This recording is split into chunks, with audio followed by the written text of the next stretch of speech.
At one time the medieval Crusader Queen of France, Eleanor of Aquitaine, escaped kidnapping plots and assassination attempts to become the Queen of England after marrying the future Henry II. This would prove to be a pivotal moment in history, as she helped to forge the legendary Plantagenet dynasty.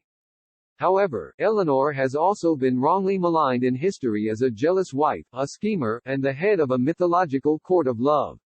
Eleanor of Aquitaine had stopped off at Port-de-Piles in France. The goal of reaching her native Poitou was almost in sight, just a short distance to the south. It was warm and relaxed, in stark contrast to the austere gloom of the Paris she was leaving behind. As she rested, news reached her from eyes and ears active across the region of another plan to kidnap her. It was the second plot within days. She had barely made it south from the county of Blois, slipping through the fingers of Count Theobald V in March 1152. The senior churchmen and nobility of France had gathered at Beaugency on the banks of the river Loire in Blois. If the spring was warm, the welcome for Queen Eleanor had been decidedly chilly.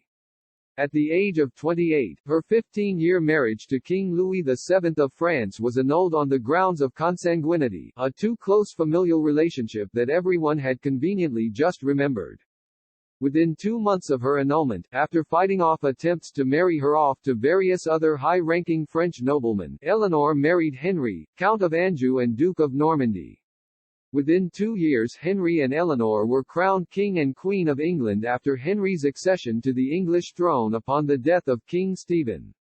Eleanor's time as mistress of her own lands in Poitiers 1168–1173 established the legend of the Court of Love, where she is reputed to have encouraged a culture of chivalry among her courtiers that had far-reaching influence on literature, poetry, music and folklore.